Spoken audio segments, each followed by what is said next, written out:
Thank you, and buongiorno. And so hopefully you are beginning to enjoy this conference today. Today you get a chance to hear a lot of keynotes on a lot of different topics. And I will be talking, what's this one? Yesterday, okay. And so I'm going to take, as Giorgio Lolino mentioned at the beginning today, the greatest number of papers here at this conference are on landslides. And many of the landslide researchers go to pristine areas where they can control the different factors. But the many practicing engineering geologists and geotechnical engineers deal with landslides in urban settings. And so today I would like to talk a little bit about landslides in those areas. And we, as forensic engineering geologists, we have to come out to a landslide and you ask, why did this happen? And how can we prevent this in the future? And so I would like to take you through some case histories talking about that today, focusing in on the, let's see. Ooh, yes, good. We got a laser pointer. This. So to begin with, I'm not going to show you a picture of an urban landslide, but what are the things that we look for when we go into the field? Number one, this is the most studied landslide in the Pacific Northwest of the United States. This is the Bridge of the Gods landslide, Bonneville landslide. You can see, if we go back, you can see you have the scarp where the whole thing broke away 550 years ago, came down and dammed up the great Columbia River in the United States. You can see hummocky topography down here. You can see areas where you have water that we call sag ponds. And so these are some of the things that we look for when we go into the field, when we are looking for these things. In North America, every year, we have between 25 and 50 deaths per year on the average, and the amount of damage that is caused by landslides is $3.5 billion. And so we are very, very concerned about those and the effect that are there. And so today I would like to talk a little bit about that. So what is an urban landslide? Number one, it is occurring in or near cities. And it is generally involving humans and houses and buildings. And because of those buildings, they are going to be more costly and the effect on human populations.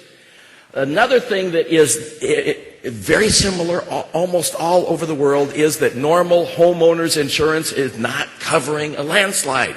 So if your house is hit by a landslide or your house goes moving down the hill on a landslide, it is not covered. You lose everything.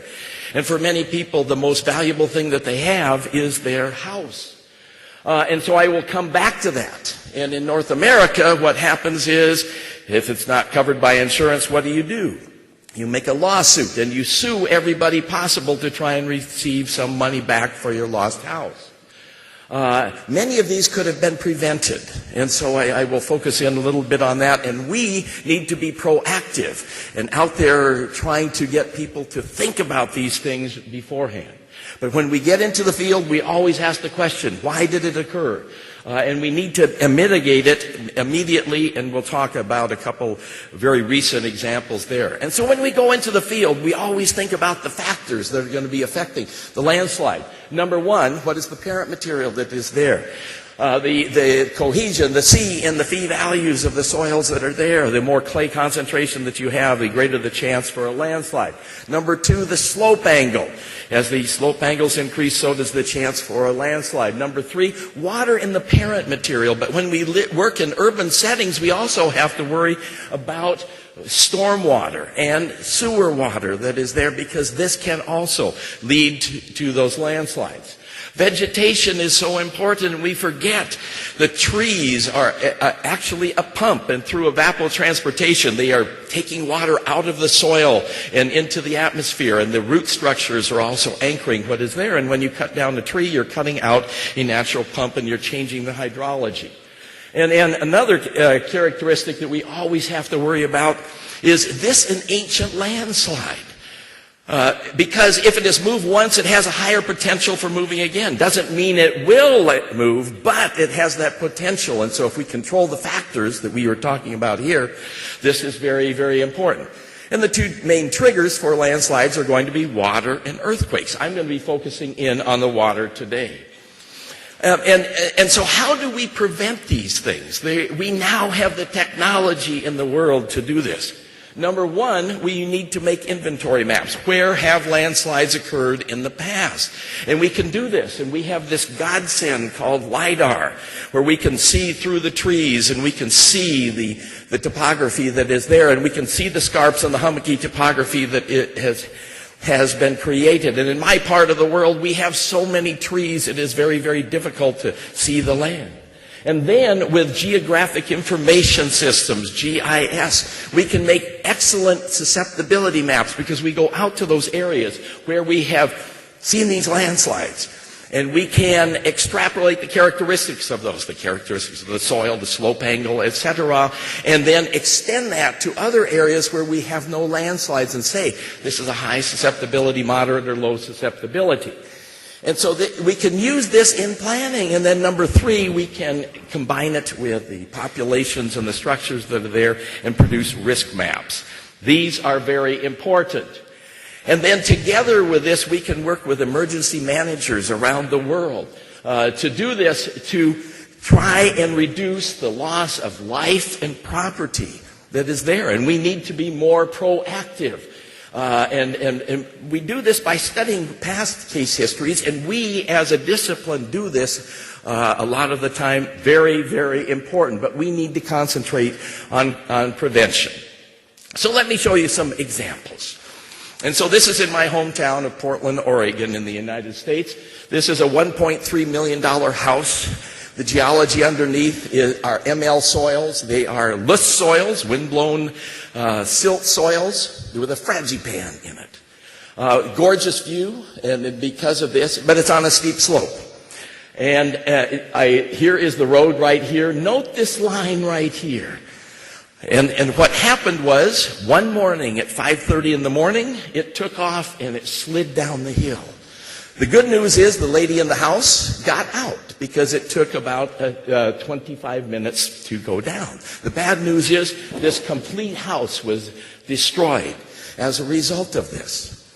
And so the next morning, I was in Houston, Texas, and so I flew back for this. The next morning I was on the site with the rest of the engineering geologists with the city, and so we're trying to say, what caused this? First of all, it occurred in October. This is the driest time of the year. It does not rain.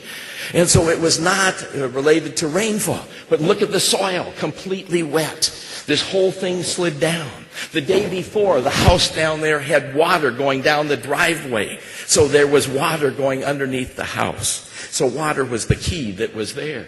And then at the sides, you have houses that were endangered. In the end, they had to spend $150,000 of their own money to build a wall to stabilize that particular area. And then down at the bottom, looking up, then you see all of these pipes. These are the sources for the water. And so the first thing we did was say, where did the water come from? These are two of my old students that work for the city of Portland. They're drilling holes in the street. Did the water come from a water line from the city? Because if it broke between the water meter and the house, then the people are responsible. But if the water came out before the water meter, the city is responsible. All of this was dry. The side houses were dry. So the source of the water was one of these broken water lines that you see here. Which one? This was the result of this. And in the end, we believe it was one of these water lines right here, where they had taken a tree out. They brought in a big machine to grind up the stump, the remains of the tree, in order to and while they did that, they broke one of the water lines, and you had huge amounts of water going into the ground, eventually underneath the house, and it caused that landslide. And so that's how a forensic engineering geologist works. Another problem inside the city is vacant lots where you have no house. And who controls the water on that piece of property? So back in 1996, we had a very, very large rainfall in 4 days. We had over 20 centimeters of rain that fell. And all of the water from this street up here, the storm water, came onto this soil. Again, ML soils. These are loess soils. and it created an earth flow that came down and onto the street. And so what do you do when you have a piece of property like this? You put in an I-beam wall, one standard graduate student for size right there, and it cost $70,000. But they did not take care of the water. They never put in a water collection system that was up at the top of that piece of property. And you can see that they lost a lot of soil that was here. And then 2 years later, we also had a big rainfall, and the wall blew out, and more material came down. It was the day before a national holiday called Thanksgiving in the United States. It came across and hit this lady's house. She was a little mad because she had 25 people coming for a meal the next day. And so this is the only time in my life I've ever said, in order to fill in this hole, build a house on the site of this old landslide. In order to stabilize this. To the right-hand side over here, we had a house that is on the National Historic Register, and it was built like a castle called the Canterbury Castle. The walls were falling off. We were doing crack monitors in this and showing how fast this was going because you had this big hole in the ground to the side of that. Another problem that we have in urban settings is the infrastructure, the walls get plugged up because when you build a house, you build water collection systems for the stormwater, but they get clogged up if you don't maintain them with time. And this particular wall came down and crushed 2 cars. It's very close to my university, so I brought my students over to see this happening. So repair of infrastructure, very, very important that we have. Here's another one. This is a house. This is a $1.2 million house. And this was on January 1st, New Year's Day. We had 8 centimeters of rainfall the night before. A landslide came down the top and through the house, out the side, out here. And so we go to the back of the house, and you can see the small landslide that occurred here. We go up to the road that is right up here. And then we look, and we see where the landslide came down into the kitchen, out to the side. 3 teenage boys were having a party inside. The good news is nobody was killed, but one broke his leg. But the house was destroyed. And so I went up above to see what was the origin of this particular landslide. There's a road here. And a small landslide had occurred here, had come down across the road here and created a dam. So all of the stormwater coming down the road up here had no place to go except over the side, and then created the landslide that we see there. And so this landslide created this landslide. Now, the thing that was for me, when I looked up there, I said, where are the trees? Where is the forest? And if you go down the road just to the right-hand side, you can see there is a big forest of many trees. This is what we call Douglas fir trees.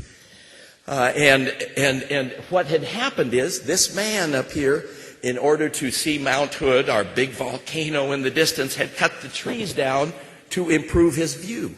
In doing so, he had changed the hydrology of the whole area, creating this small, you can see this is on bedrock, so the shallow landslide here caused another landslide that destroyed the house. In the end, what happened was this man had to tear his house down and it lost $1.2 million in the whole thing. We go to another place just south of Portland, Corvallis, Oregon, home of Oregon State University. You can see this house here completely destroyed. Why? Because it was built on an ancient landslide that reactivated. This was $600,000 type of house. What happened? This is on using the LiDAR, we could see this whole hill here is all on slumps. It's just each house is built on a slump, and a landslide that has occurred in this area. And in back of the house is a road. All of the drainage from that whole area went through one very small culvert. It got stopped up. And so all of the water that was draining all of those areas went across the road right into the back part of the scarp of this ancient landslide. And it reactivated this landslide, taking the house down and destroying the house. So where we build is very important, and maintenance of the infrastructure also very important. I take you to Oregon City, Oregon, where we did a study in 1992. We told the city, do not build in this area because these are ancient landslides. This is a slump, and so this is the scarp, and then the flat surface, and it's rotated here. There's the snout. There's the scarp, flat surface, and then the toe of the landslide. The city went ahead and built this thing. And we said, the potential for movement is greater here if you don't control the water. Well, they didn't control the water. And so I will show you a picture here because the major water line and sewer line between the two started breaking. And if your water lines are breaking, something is moving. So it's telling you you have a problem. And then I will take you and show you a parking lot here, and then I will show you in front of these apartment houses that are down here. And so the water lines were breaking. They said, we have a problem. And then I'll take you over here. You can see you have a nice big scarp as the whole thing is starting to move here.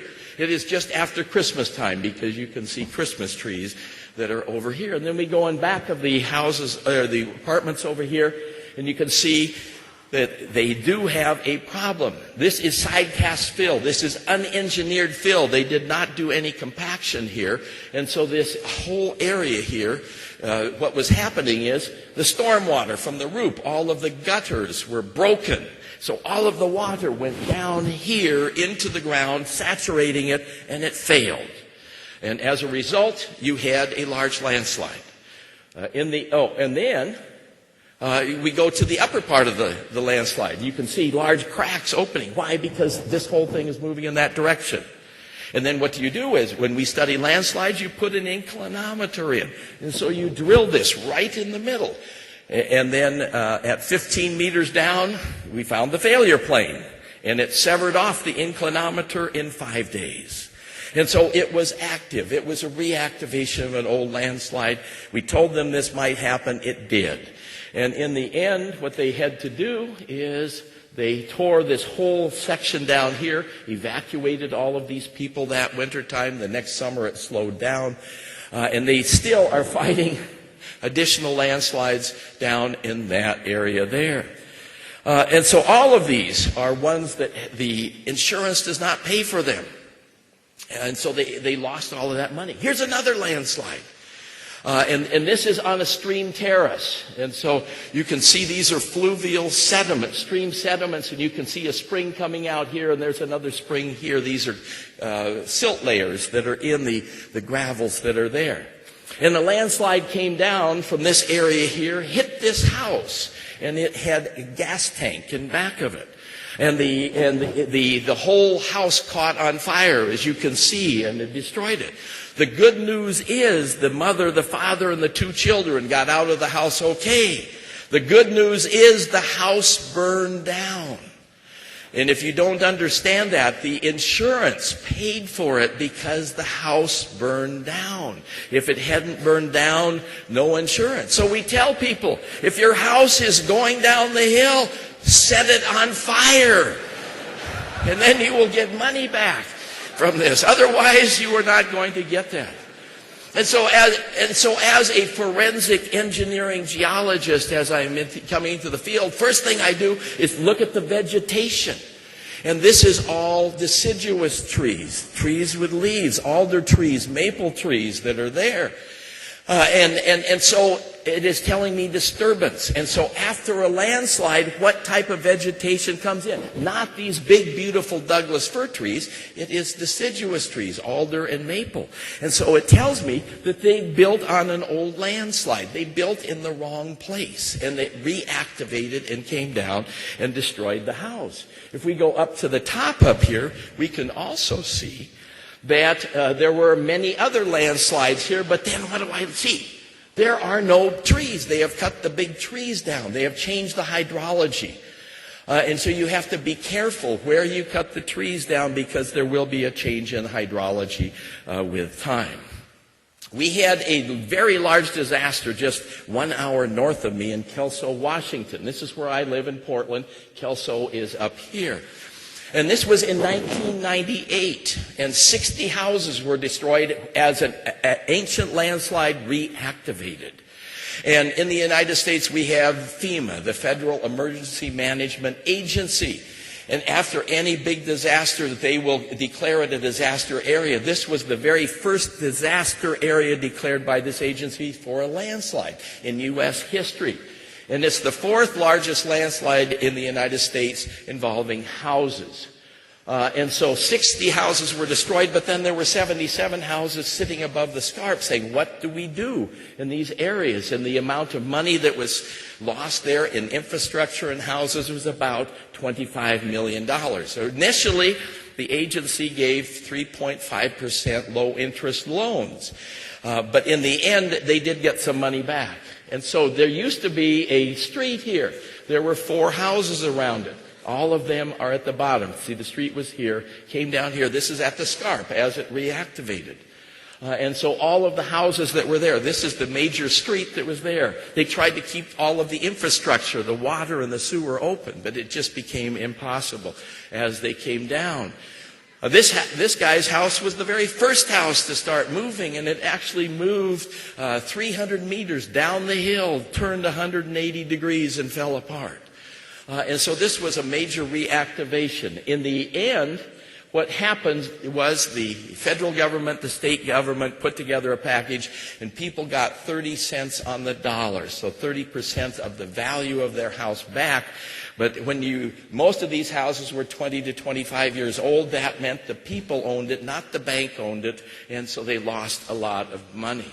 And so we have categorized many of the other housing developments in our part of the country, and that are on old landslides, and we can see where scarps are there, and they are beginning to reactivate, and we are monitoring these, hoping that they don't reactivate, that we don't have a Kelso happening again. Every year in Portland, we have the Street of Dreams. These are houses that are very expensive. Geologists can never afford them, but we can go look at them. $3 million each. But they built this Hidden Lakes estate a few years ago on an old landslide. They never asked the question, is this a landslide? Will it reactivate? Well, it did. And so here is the air photo that you have, and you cannot see any topography. But if we do LiDAR, and you can look here, you can see there is the scarp of the landslide. This is the house of the Street of Dreams over here.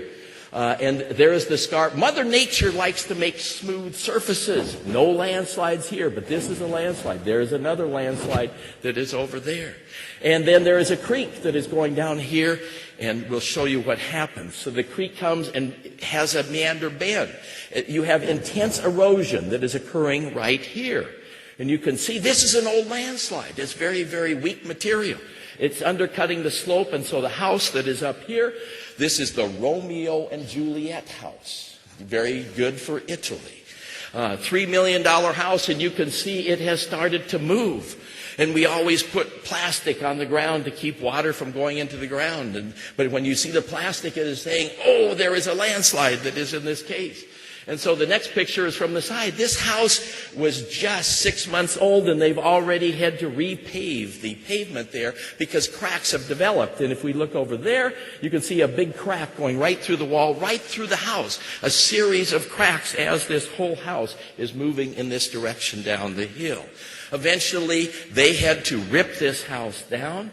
And then the house next to it, another $3 million house, was sold for $800,000 because the people felt that it was no good. But then these people here put in a very, very large wall here, and then at the bottom they put a buttress in to prevent any more erosion at the bottom. And in the end, they had a $3 million house for about $1 million in price, and is now stable and has not moved again. So what we have done in our area is we've developed incredible techniques for making susceptibility maps. We started in this area of Portland where we only had one type of soil, but now we have gone to much greater areas, and so we have the high, moderate, and low susceptibility ones, and the techniques that have been developed by students of mine who run the State Geological Survey are incredible, and we can make really, really high quality maps. So just to conclude just this little part of the project on urban landslides, we need to have more inventory maps, susceptibility maps there. We need to control water. That is the key to prevention. Remember the factors when we go into the field, and remember the reactivation of landslides and the importance of LIDAR, this godsend. To end with, I just wanted to mention an incredible event that occurred just this past March in the United States. And we will have a special symposium tomorrow afternoon at 4 o'clock led by Jeff Keaton. And this is the Oso Landslide. This occurred in the state of Washington, just north of where we live. And it occurred on March 22nd. The geology here are glacial deposits that you have got. And the landslide came down and it killed 43 people in that area. You can see the glacial deposits that are there. This is a combination of valley glaciers and then also continental glaciers going through the area. This is the most deadly landslide in the United States history. 43 people killed, 45 houses destroyed. 25 of those houses were people that lived there permanently in that area. And it's about 100 kilometers northeast of Seattle, Washington. $7 million lost in houses, $3 million in content of the houses, and then cars that were there. Insurance does not pay for those. And then over $150 million was spent in the rescue and emergency response and then removal of the debris. Very costly landslide. Here is a picture of the landslide that came down. This is where all of the homes were that were destroyed down in this area. This is what it looked like before the landslide occurred. And this occurred at a very, very rapid rate. And if we look at the LIDAR from that area, you can see this is what it looked like beforehand. This is the shortest distance from one side of the valley to the other in this whole valley here. But you can see all of the ancient landslides that have occurred in this area. This is an area highly prone to the landslides. And so this is what the landslide looked like afterwards. If we date these ones, you can see this one here is older than this one. And so geologists knew that this was an area that had landslides in the past, but it was not conveyed to the planners. The people who lived there in the valley bottom did not know the risk that they had. In the last 15 years, or 6,000 years, there have been 15 large landslides that had occurred in that particular area. The past focus was on saving the salmon and the river, and not the effect on the people. So we need to have more regional studies with these susceptibility maps. Pictures of the responses. This is the major highway going through there. Lots and lots of water. This was a debris avalanche combined with a debris flow that traveled over 100 kilometers an hour. The response, people coming in from helicopters, trying to look for possible people still alive in the area down there. It was a major response that occurred here, and geologists that worked on the particular site said, oh my God, this is... it really affected their lives. And then when they would find somebody who had passed away, it was really an emotional event that was there. What can we learn from this? We can learn that the counties need to have susceptibility maps that are there. But then once they are there, they need to be communicated to the planners that we have there. The need for insurance. 80 years ago, we did not have insurance for earthquakes or for floods. Now we do, but now we still need them for landslides. Or use the New Zealand approach where they have all hazard type of insurance. One thing that I would like to star here is that when you have a big landslide, the geologists on the site, the first thing that they do is go to the top of the landslide to make sure that no more material is coming down. Because you do not want to have that happening. Because if that happens, it would be very, very similar to what we had in Afghanistan, where we had 2,700 people that were killed when this landslide came down. You can see this is an area that has had many landslides in the past. In the morning, there was a very, very small small landslide. 250 people were buried here. The people in the town were over digging them out, and then the whole side of the hill came down. 2,700 people killed as a result of that. So our responsibility is when a landslide comes down, get to the top, check out, is there a chance there? That's a story on urban landslides. Everybody enjoy the rest of the conference. Thank you.